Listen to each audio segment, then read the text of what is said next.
Good afternoon, everyone, and welcome to today's webinar. Today we'll be talking about digital assets in the U.S. audit and tax landscape. My name is Anna Miller, and I'm the Strategic Growth Advisor here at Akram, and I'll be serving as your moderator today. So we're very excited to have you joining us, and what really should be a very practical discussion about the opportunities, the challenges, and the evolving landscape surrounding digital assets. But before we jump into the details and the detailed slides, let's go through a few housekeeping items.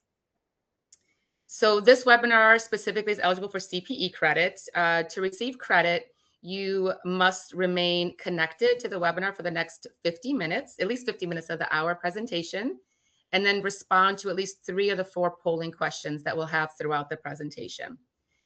If you have any questions throughout the webinar, please feel free to use the chat and add them, and we will reserve those for the end of the webinar and make sure that we get to your questions.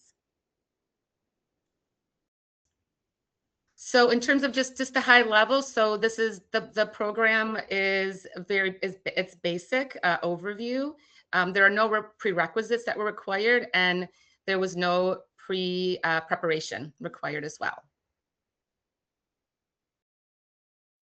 All right, so we have a great group of panelists joining us here today, and they represent multiple perspectives across the digital ecosystem.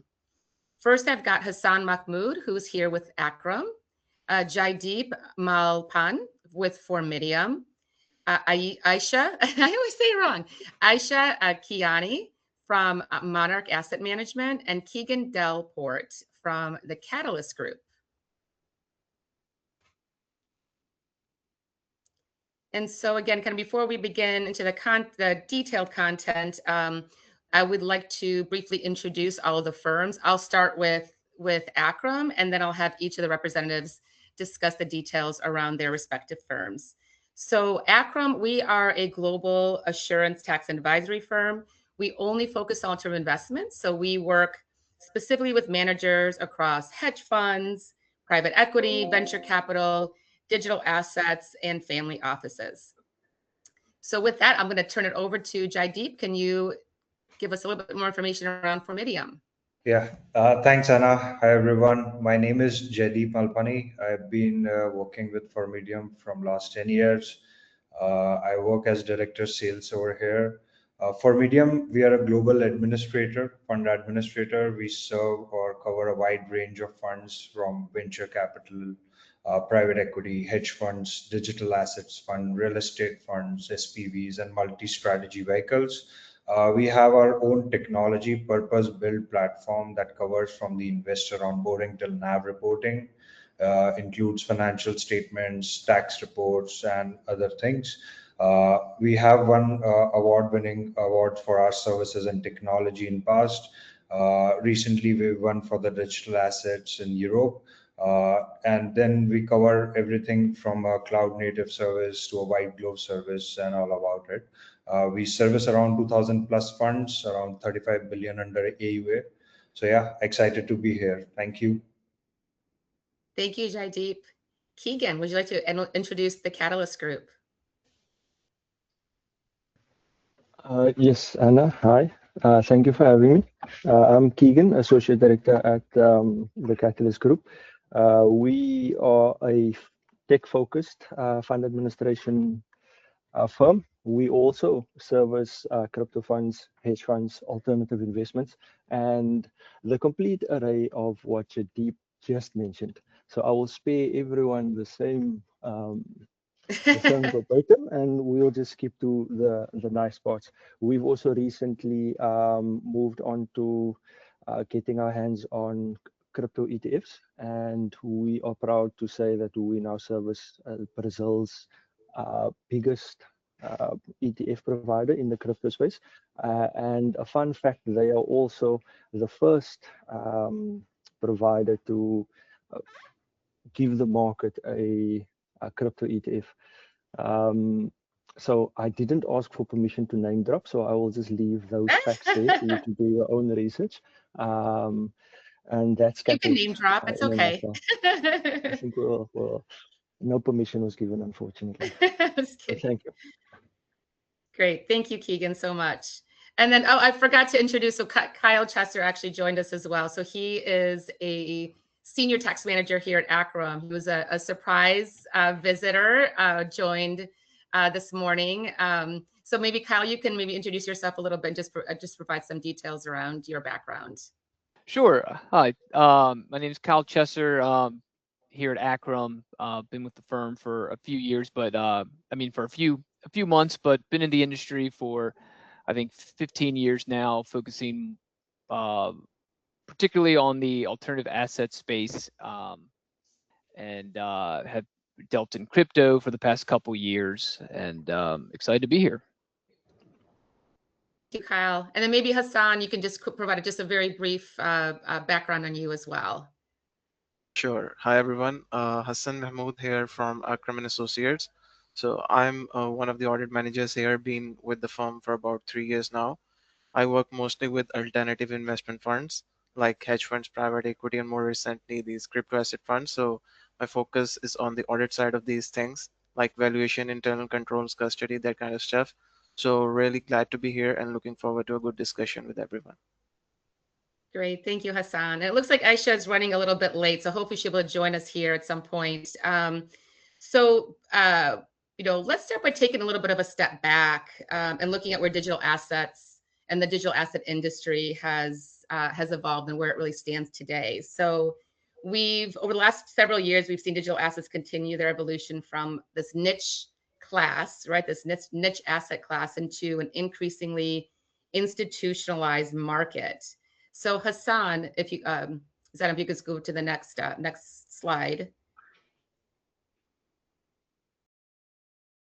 Can you give us a little bit more insights into some of the trends that you've been seeing in some of these this increased adoption over time? Sure. All right. So let's talk about where the market actually is right now, because this is where it gets interesting. So digital assets have moved from something speculative to something that's actually part of the core portfolios. Institutional adoption has accelerated meaningfully through 2025 into 2026. The launch of sport Bitcoin ETFs in January 2024 and sport Ethereum ETFs in mid 2024 was a watershed moment. So the combined AUM across these products has surpassed 90 billion almost. So let that sink in for a second. That's 90 billion in just over 2 years. That's not a niche anymore. That's mainstream, you can say. A significant portion of institutional investors now plan to allocate more than 2 to 3% of their assets under management to digital assets. That's up from prior years, driven by improved regulatory clarity and accessible investment vehicles. So, what's driving this? That's the main question. The top motivations remain consistent: potential for higher risk adjusted returns, portfolio diversification, and exposure to financial innovation. And of course, hedging against long-term inflation and dollar debasement. This isn't just hype anymore. It's real capital. It's real allocation, you can say, and it's happening now. So, who is actually leading this charge? Let me like walk you through that. Zainab, can we move to next slide? Yes, we're on it. Yeah. So family offices and hedge funds continue to lead adoption aggressiveness. Many are treating digital assets as a permanent portfolio sleeve, not just a tactical trade. Uh, Corporate treasury adoption has also expanded beyond early movers. More publicly traded companies have followed the precedent set by early Bitcoin treasury adopters. And this makes digital assets a recurring audit and disclosure consideration. Importantly, the classification question is maturing. A growing share of firms now treat cryptos as a standalone asset class with dedicated risk frameworks rather than just lumping it under alternatives or commodities. And the investor base is broadening. Pension funds, sovereign wealth funds, and insurance companies, historically the most conservative allocators, are beginning to establish initial positions or conduct formal digital assets feasibility reviews. So think about that for a moment. The same institutions that used to say crypto is too risky are now doing formal reviews. That's a big shift. So what does this mean for us? The investor base is expanding, the frameworks are maturing, and the firms that are ready for this will lead. The ones that aren't, they'll be left behind. So I think we can move to next slide. Yeah, Kyle can jump in here with respect to that. Sure.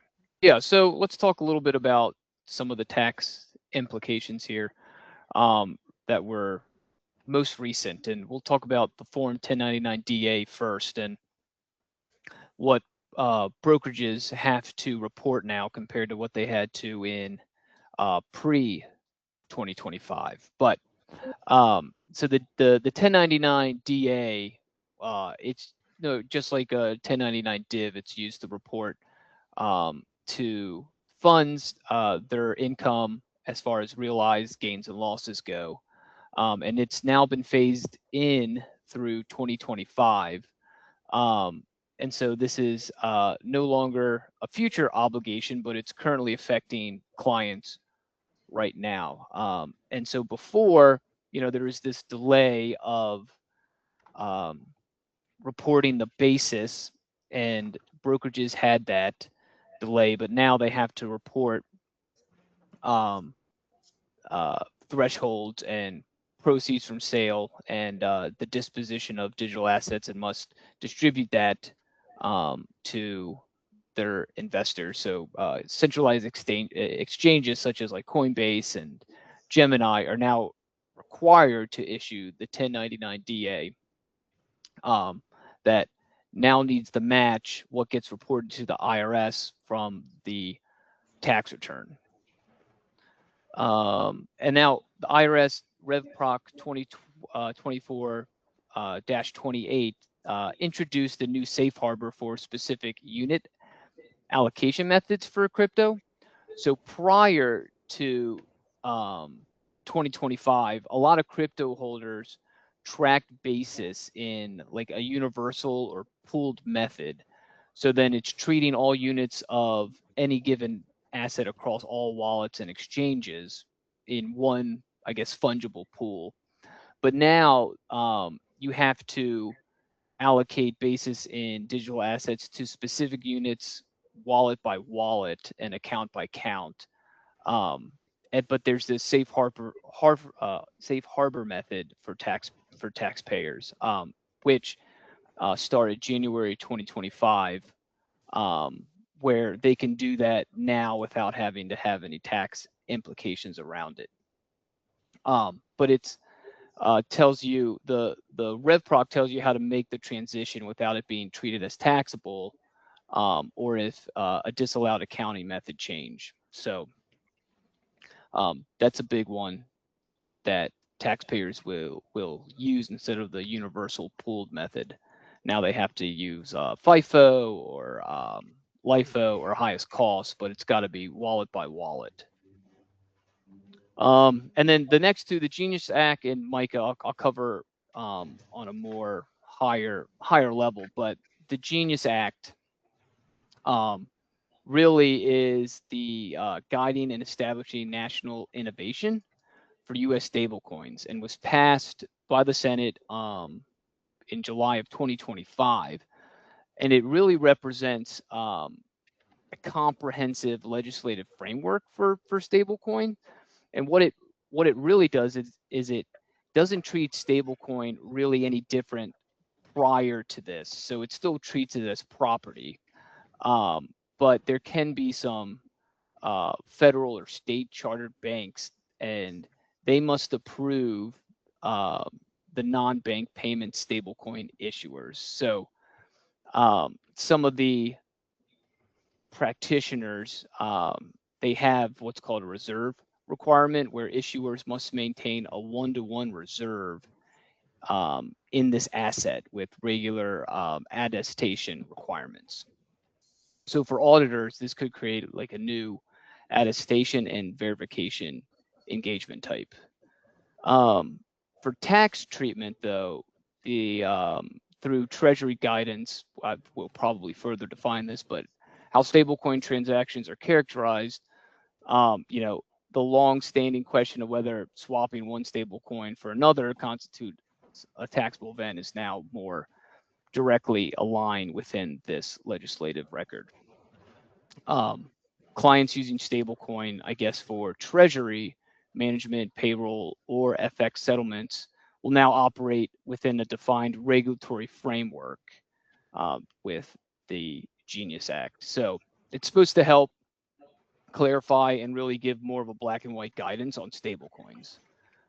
And then this last thing is MICA, which stands for the EU's markets and crypto assets regulation. And so this reached, I guess, full implementation of July of this year for the vast majority of its provisions. So MICA is, I guess, a really comprehensive crypto-specific regulatory framework in the world and exchange of crypto assets across 27 EU members states. So for US-based tax practitioners, though, MICA matters because it is actively shaping the global regulatory norms and could affect clients with international counterparties or investors or operations of some sort. But MICA is really covers three token categories. You have your asset reference tokens, your e-money tokens, and then other crypto asset-like utility tokens. And it's really a governing framework for how you're going to look at and tax around the crypto asset world over in the EU. Some of this is it's really the first time in the crypto space at the regulatory level, and the MICA imports traditional security markets abuse rules. So it includes insider trading, things like that. But there can be more that goes into this. I'm just trying to give a more higher level view of MICA, but it is used mostly in the EU, but could impact US based funds if they have foreign investors of some sort or some sort of foreign operations. And Great. Thank you, Carl, that's so all I have much. for And I those do, slides. Yes. no, thank you so much. Yes. And I do see that Aisha Kiani joined. Aisha, I know you were running just a little bit late, so I wanted to just quickly give you a chance to introduce yourself from Monarch Asset Management, and then perhaps you have a little bit more to share too in terms of some of the trends that you've been experiencing, maybe more from the institutional adoption perspective with the clients that you work with.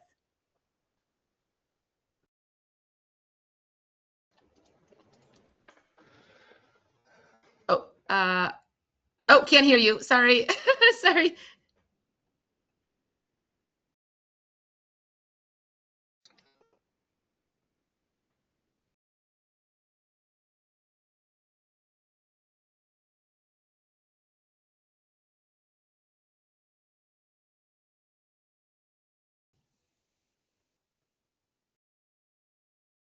All right, we'll keep going. Aisha, if we can get it resolved, and we'll have you jump in whenever you can. Does that sound okay? All right, so while she's troubleshooting that, let's go on. Okay, so let's go through our first polling question. Oh, we can hear you now. Yes, great. Okay, thank you. Perfect. All right, so I'll pause on this. Please, Aisha, please go ahead and introduce yourself.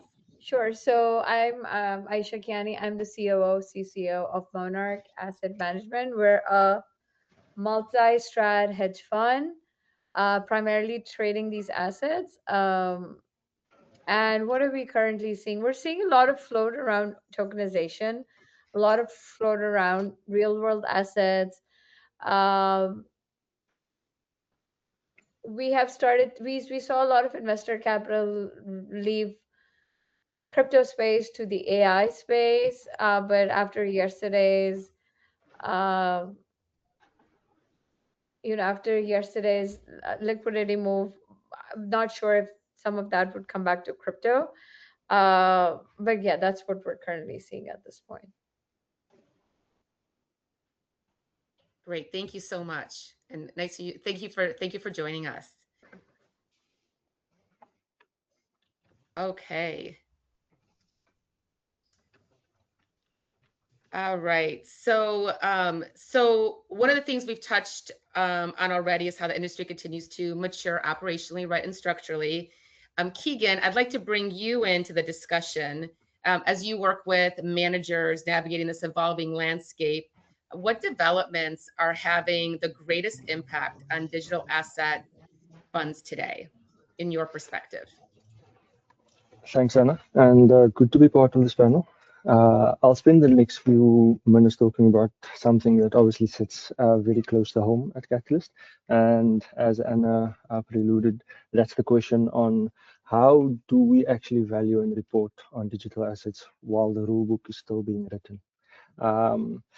I would like to cover it in two angles: the accounting and standard landscape, and the regulatory developments that have moved significantly since we last convened and covered the listed topics that you see in front of you. And I'll be very clear throughout about what's new versus what remains an unresolved challenge.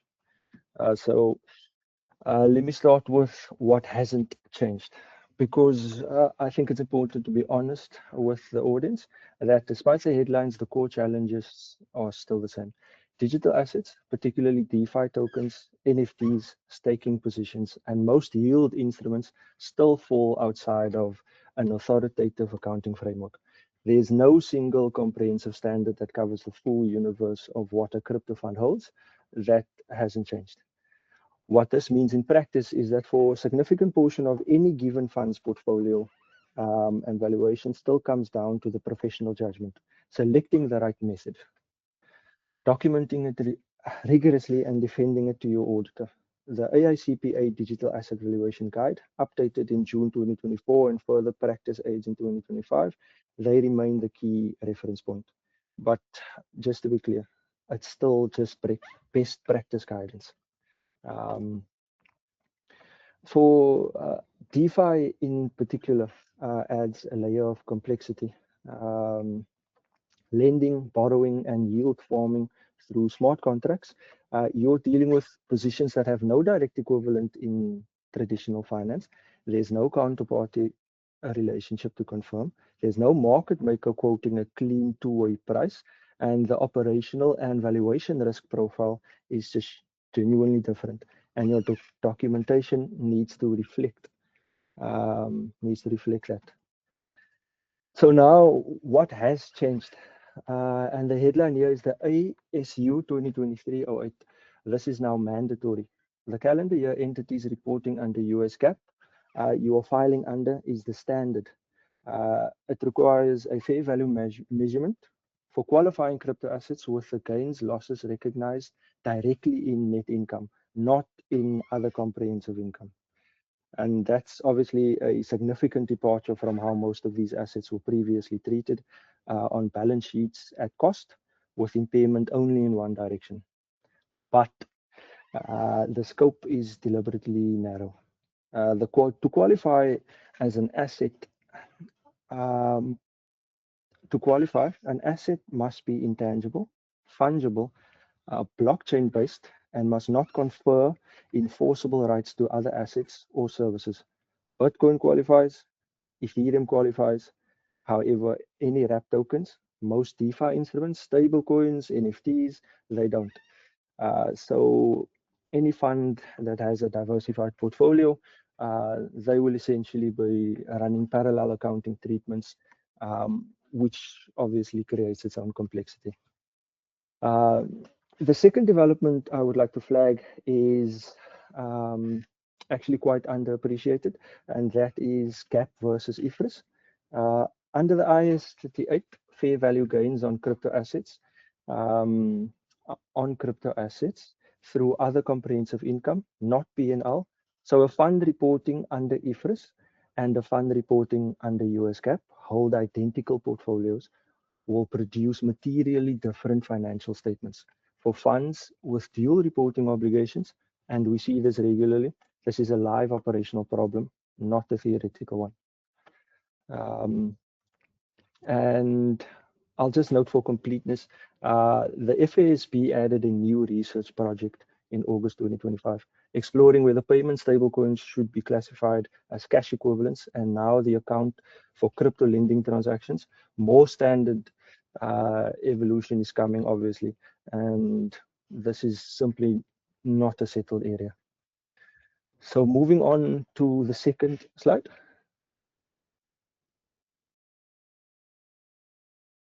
Anna? Yeah, I can take from Oh, here. yes, yes. Thank you so Yeah. much. Sorry about that. Yeah, absolutely. Okay, All right. great. Thank you. Thank you, Keegan. Yeah, I was gonna, yeah, so I'm gonna hand it over to you, Hassan, and maybe Kyle as well, maybe to just talk about some of what you're seeing from an audit and tax perspective, right? So the regulatory reporting or developments that really a manager should be paying attention to today. All right.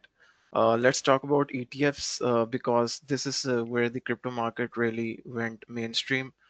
Sport Bitcoin ETFs, as I already mentioned in the start, that they are launched in January 2024, and Sport Ethereum ETFs came in mid 2024. So this was a big moment for crypto. Why? Because for the first time, big investors could buy crypto through regular regulated ETFs, just like the buy stocks.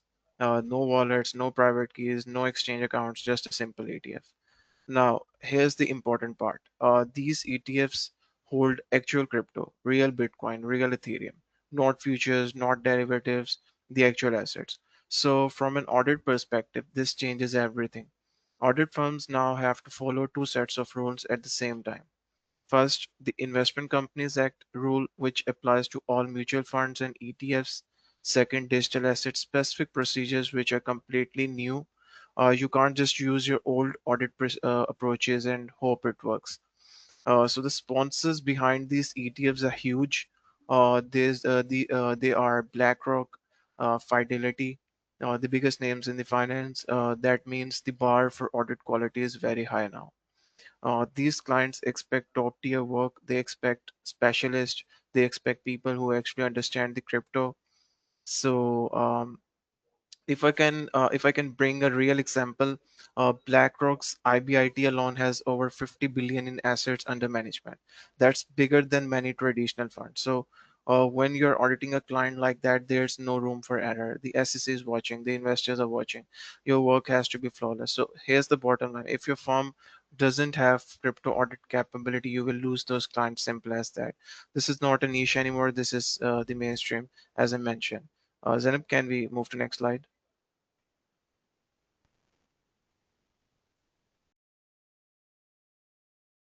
Yeah. So let's get into the risk because this is where the real audit work happens. I'm going to walk you through like five key areas. These are the things we need to focus on when we audit a crypto ETF. First is custody verification. This is the biggest difference from traditional funds. With a regular mutual fund, you send a confirmation to the custodian bank. They sign it, you are done, easy. But with crypto ETFs, that doesn't work. Why? Because the assets are held in cold storage, offline wallets. You can't just send a letter and get a signature. So what do? We have to go on chain. We go onto the blockchain, trace the assets, confirm that they are in the right wallets, and make sure the custodian records match what we've seen on the chain. It's time consuming, it's technical, but it's absolutely necessary. No shortcuts. Uh, and let me give you a real scenario that imagine you are auditing an ETF that holds Bitcoin across 10 different cold storage wallets. You need to verify each one. You need to confirm the balances. You need to make sure the custodian records match the blockchain. And this can take days, but if you don't do it, you can't sign off on the audit. Second is fair value and NAV. Every day the ETF publishes a NAV, net asset value. That's the price per share. To get that right, you need to determine what is the principal market for this asset. Is it Coinbase? Is it Binance? Or somewhere else? And then you need to make sure your pricing is consistent with the accounting standards. Uh, for Bitcoin and Ethereum, it's usually simple, active exchanges, observable prices, but for other assets, it gets complicated. And if you get the pricing wrong, the NAV is wrong. That's a big problem. The third is private key controls. Uh, this is where IT audit comes in. I believe private keys are what control access to crypto assets. So we need to test how are keys generated, who has the access, what are the approval processes, what happens if something goes wrong, is there a backup plan? So these are not standard audit procedures. You need specialized IT audit skills as well. You can't just test user access to a system. You need to understand the crypto infrastructure for that. Um, yeah.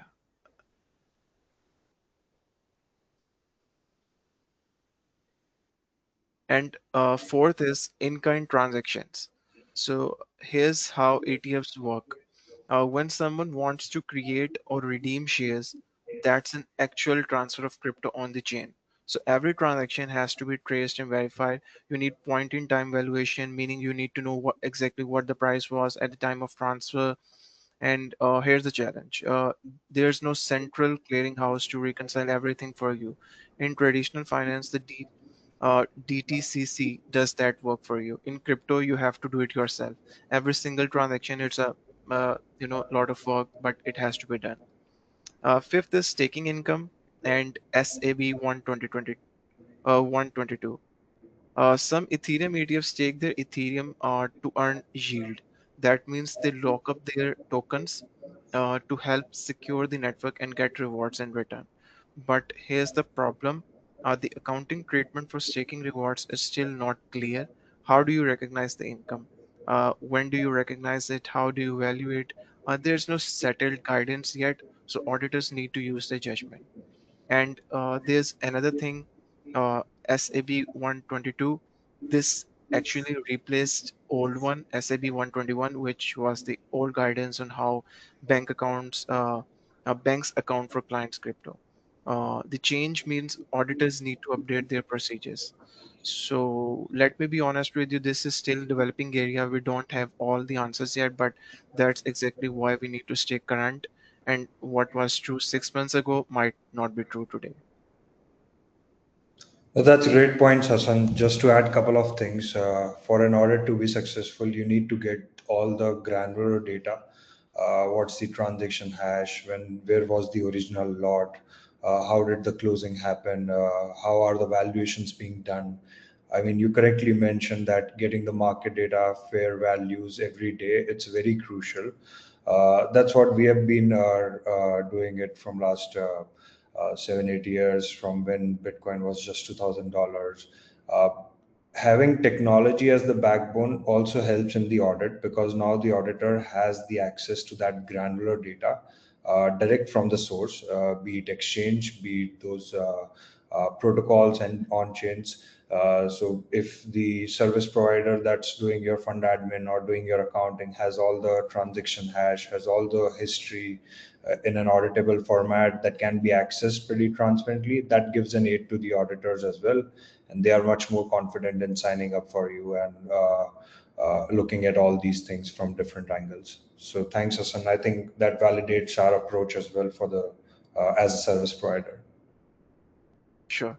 Uh, Thanks, Jaydeep. Now let's talk about DeFi, decentralized finance. DeFi refers to financial services that operates on blockchain platforms using smart contracts.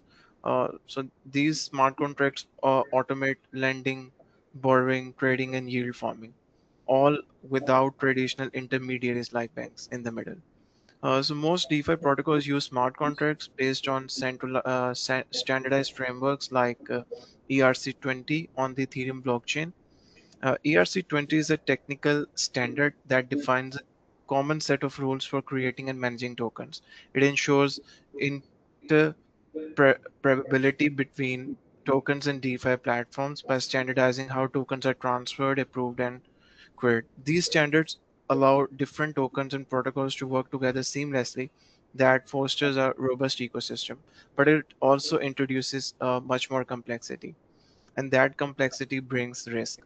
Smart contracts vulnerabilities remain a critical risk. Bugs or exploits in contract code can result in significant and irreversible financial losses. Once the money is gone, it's gone. No bank to call, no chargeback, nothing. So uh, here's the real example for you. The Ronin network back in 2022 got hacked. $600 million stolen because of a vulnerability in the bridge contract. And this wasn't some small project. This was a major network. It happened. It can happen again. So the DeFi audit challenge is significant. Auditors need fluency in blockchain technology, smart contract logic, and decentralized protocol mechanics that differ fundamentally from traditional finance. You can't just apply standard audit procedures and hope they work. Uh, can we move to next slide? Yeah. So now let me build on that and talk about the growth and specific risk. The use of DeFi protocols is growing rapidly. It's projected that engagement with DeFi will triple by 2026 as more investors explore decentralized financial products. Institutional and retail investors are increasingly attracted to DeFi because it offers accessibility, transparency, and innovative yield opportunities. You don't need a bank, you don't need a broker, you just connect your wallet and you are in. But here's the thing, this fast growing brings several risks. First is lack of specialized knowledge. DeFi is highly technical. It's a rapidly evolving field that requires expertise in blockchain technology, coding, and financial mechanisms that differ significantly from traditional finance. Many organizations and individuals simply don't have the knowledge to fully understand the complexities of DeFi protocols and smart contracts. And if you don't understand it, you can't manage the risk properly. And the second is regulatory uncertainty. Regulatory environments are still evolving. Different countries are taking different approaches. Some are embracing DeFi, others are restricting it. This creates uncertainty and potential compliance challenges for everyone operating in this space.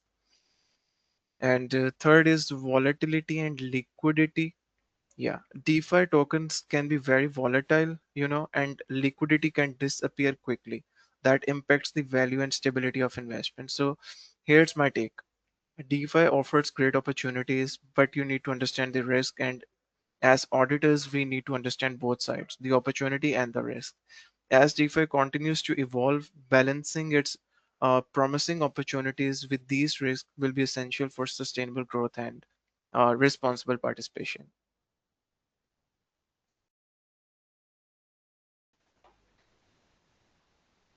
I guess Hassan, here's the thank you second so very polling. much for all of that information. All right, let's move to the next polling question. What is one major risk associated with DeFi's rapid growth? So you heard a lot from Hassan on some of the risks, but what's the major one? Lack of internet access among users, limited potential for innovation, or insufficient technical knowledge and regulatory uncertainty? Seeing overwhelmingly people picking the last one. Give everybody just a couple minutes Because a that's couple correct. seconds here to put their enter, which is correct.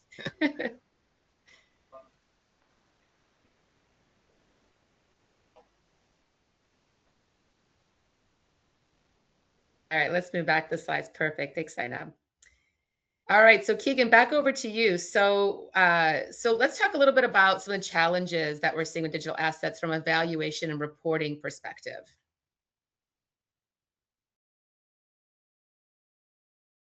Just got to get you off mute. I haven't heard that one since COVID. I Um, know. It's the running joke around COVID. no, definitely. Um, so I think on our side, this topic actually was covered in the previous slide, and the next slide is what needs to be covered on my side.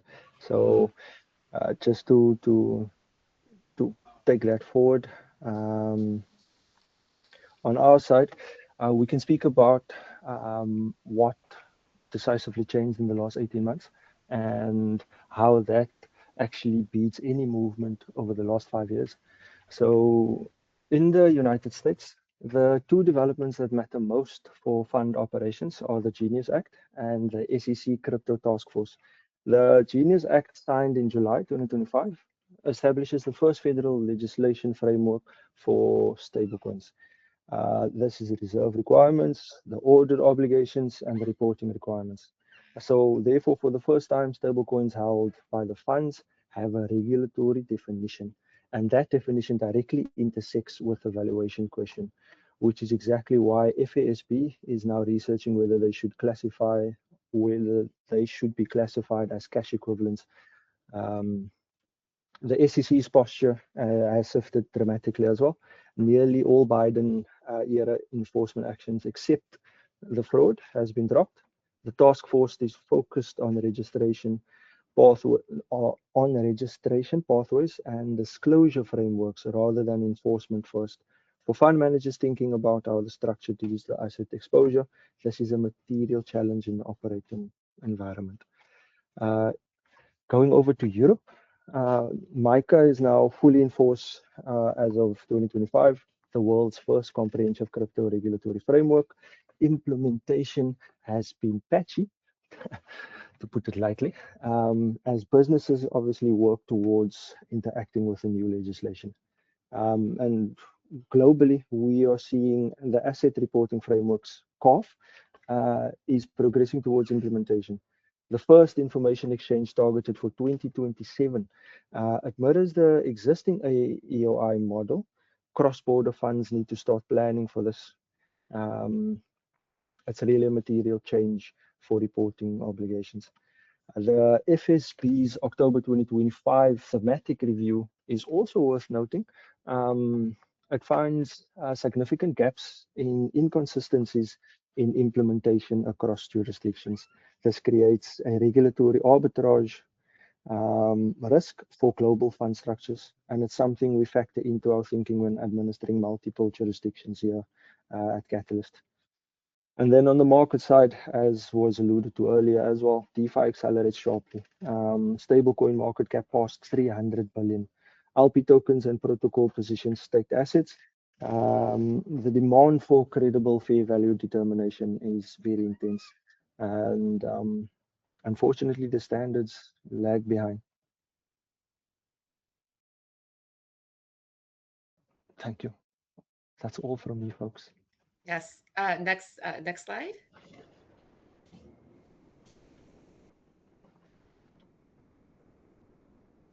Keegan, do you Yeah, want to go through this example yeah, perhaps, or maybe Hassan, you can step I in That's and have to. speak Yeah, about this I one? can go. Yeah, Great. so if I can just build on what Keegan said, one thing I think is really useful to see what this actually looks like in practice. I've got a sample disclosure from the fund that holds crypto assets. But before I walk through it, let me quickly explain what qualifies as an in-scope crypto asset under new ASU 2023-08, because that's what determines whether the standard applies at all or not. So under ASU 2023-08, a crypto asset qualifies for fair value treatment only if it meets six of the criteria. First, it must meet the definition of an intangible asset under US GAAP.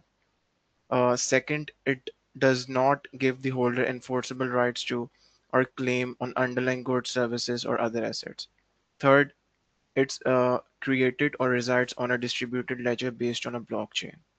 And fourth, it should be secured through cryptography. And fifth, it should be fungible, meaning it should be interchangeable. One unit is the same as another.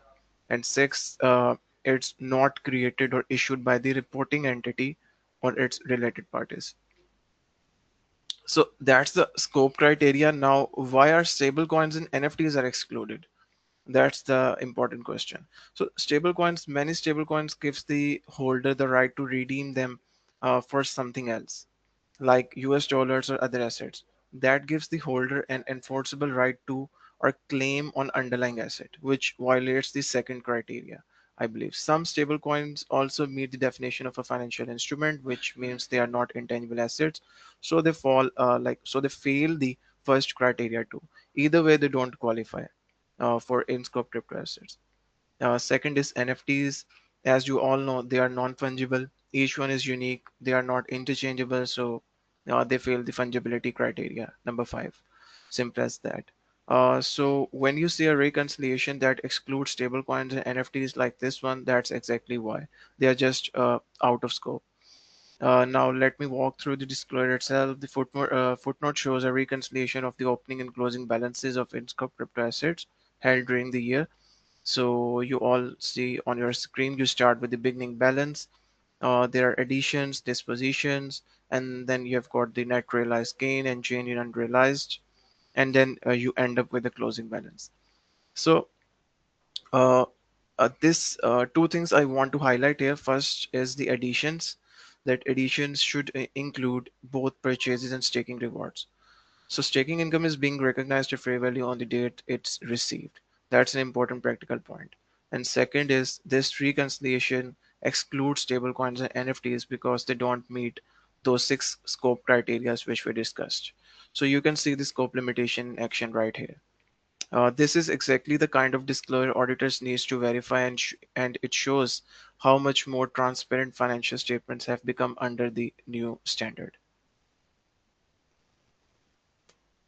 I think we can move to polling question. Yeah. Yes, thank you so much, Hassan. All right, this is the last and final polling question for today.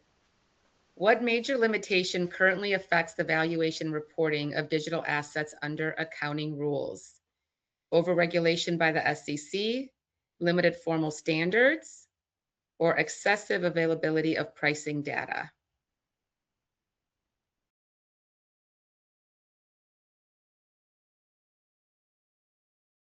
Go ahead and submit your answers. I'll give you just a couple more seconds.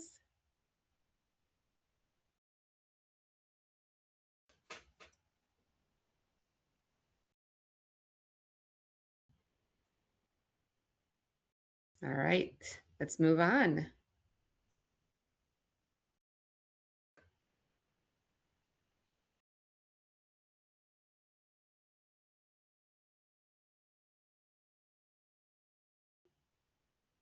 Okay, Hassan, back over to you. I know you spoke to the last few slides, but from a practical standpoint, what are some of the key risks that you're seeing specifically on the audit side? Yeah, let me touch on something that's really important, emerging audit risk in 2026. These are the things that are actually happening right now, and we need to be aware of them. First is AML enforcement has become the primary regulatory risk. As you all know, global AML related fines exceeds almost 900 million in just the first half of 2025 alone. So that's outpacing securities classification cases. So the focus has shifted. Transaction monitoring, KYC, and AML sanctions screening, these are now core internal control areas. What does this mean for us as auditors? You can say we have to test these controls with the same rigor as financial controls, so no shortcuts. In short, second is smart contracts audits are now mandatory. This used to be best practice now. It's hard licensing and listing requirements in Hong Kong, UAE, Singapore, and the European Union. So, from an audit perspective, we need to assess whether our clients have actually conducted the required security audits or not, and more importantly, whether those audits meet regulatory standards. We can't just take their word for it. Third is existence and ownership are creating new challenges. Uh, Let me give you a real example like airdrops. Tokens just appear in a wallet with no purchase documentation, no delivery mechanism, no counterparty relationship. Traditional audit frameworks don't have a procedure for this. So what do we do? And uh, that being said, folks, when a blockchain splits and create new assets, how do we verify the ownership? How do we determine the valuation date? These are the questions we are dealing with right now. The audit implication is clear. We need new procedures beyond standard confirmation processes. Fourth is audit methodology is formalizing. The PCAOB has identified crypto audits as high risk. Expectations now mirror those for banks and financial institutions. So auditors must demonstrate standardized defensible procedures, not improvisation, you can say. Tolerance for informal explanations, uh, that's failing fast. You need to be able to show your work and justify every step. So those are the four big ones. AML enforcement, smart contract audit becomes mandatory, existence challenges, and formalizing audit methodology. These are the areas that are going to define audit quality in this space going forward. So now I want to bring in Jaydeep here because he brings a different perspective. And honestly, fund admins are on the front lines of this every day. They see the operational realities that we as auditors might not always see. So over to you, Jaydeep. So thanks, Hassan. And I think that implies the technology adoption that has to be done at the service provider end. Because as Hassan mentioned, that I sit on a different seat over here, I sit in the engine room. What I want to give you is a practical ground level view of what actually happens operationally when a fund trades digital assets at scale and why the infrastructure underneath the fund matters. So number one is the connectivity. The first thing people underestimate is that data ingestion. Digital asset fund isn't trading on one custodian or a one protocol or a one chain. They may be on Coinbase, Anchorage, Fireblocks, self-custody wallets, or sometimes everything simultaneously. So having a connection through APIs, WebSocket, ability to create those workflows depending upon the source data, it's important, and that's where for Medium has done this. Our technology has API, WebSocket connectivity. We integrate with blockchain analytical providers, the same tools that are used for transaction tracing and wallet verifications. Things get flagged at the input level. There are exceptions reported at the output level. So when the fund manager is getting the data, the auditors is getting the data, it's all timestamped, it's all clean, it's all audited within that. And that improves the NAV accuracy, comfort to the fund managers, reporting to the LPs, and finally in the financial statement, everything. So that changes the entire perceptions. That's why technology has to be the backbone of your entire operations if you're looking to scale in this market. Second thing is about the scalability, or what you can say, the type of transaction types that's within digital assets. I mean, we have lived through those hard fork events, those smart contracts coming up, airdrops being done, liquidity farming or yield farming, and those kind of things. So handling all the transaction types is important because that's where your auditor will ask, your fund manager needs to be reporting things correctly. Transfer of an asset, it should carry the original tax lot dates, original purchase cost, things like that. Because even though it's for you, it's just a transfer, it's an operational hassle if you don't have the technology for it. And that's what we have done so far in this sphere with our own custom built technology for this. And then finally, as I'll be very direct about, I mean, when the IRS regulations came up, these wallet by wallet tracking, account by account reporting, we didn't have to do anything. Everything was within our ecosystems, different tax lot methods, account level closing, tracking each and every tax lot within that. You can select the method of closing and that optimize the K1's outcomes. The audit trail behind it is also there. So it also helps the auditor to sign off on the audit as well. Reconciliation, exception reporting, these are generally hard and boring kind of stuff, but this is important. This ensures the quality of data that goes in within your accounting software. It ultimately channelizes and builds out the reports. If the reports are clean, you don't need to do any adjustments, because at the end of the financial year, those adjustments or trade-offs will come highlighted, and that's a lot of reworking in that. That's where the technology comes in. It automates most of the part, build the workflow as per the transaction types, as per the ecosystem or wallets or exchanges that you're dealing in. So your focus is essentially on the accounting side rather than these manual tasks. And I mean, same for the market data, the valuation gaps, etc. These pricing is an underrated as a risk. I mean, a digital asset fund NAV is only as good as the price source. If you're connected with CoinMarketCap, CoinGecko, Binance, for live data feed, you need to see that source, integrate that, because you can't do this when you're dealing with volume, when you're dealing with the very high frequency traders that are within this space. So technology has to be there within your system. And yeah, you heard earlier, I mean, the automation is not optional. The firms are embedding technology now, will have the competitive advantage. If you don't have it, you'll just get obsolete within this system. And the advantage is many multifold. Having technology that was designed for digital assets from ground up, you can see those events, you can understand what the fund managers require, what their troubles are, you can support them as they scale through. And these regulatory changes, account by account tracking, 1099 DA, they didn't require us to rebuild because we ensured that our technology covers all these things. And as we are heading even more interesting, the administrator stops being a service you call and starts being like an infrastructure that you build, that your fund runs on. And that's the direction for Medium is also building towards, and it changes the conversation entirely with our clients. So yeah, I mean, that's about the technology adoptions, how you can essentially leverage technology in today's worlds and build a scalable infrastructure and ecosystem.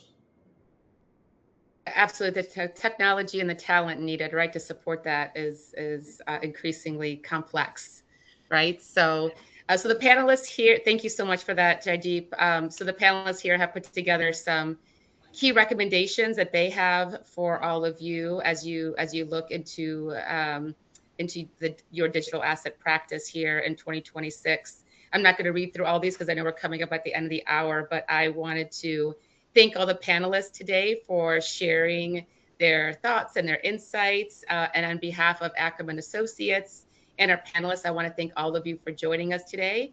I hope you found this to be informative, and we appreciate your participation and that you found this discussion valuable. I checked to see that there weren't any other questions. If anyone does have any questions, feel free to add those into the comments right now. And if any of the panelists have any final last words, they can share those as well. Should I ask this last question? I think we were going to have time. So it was out of order. Okay, I'll ask this last one. So what approach should firms take towards digital asset services? Treat them as optional for select clients, outsource them entirely, or treat them as essential and build internal capacity? Take a few There's an seconds. option for leave with the experts and they'll get back what they That's say. right. That's right. Yeah. Hire any of these experts that we have here on the panel, and they'll do an excellent job for you. Exactly.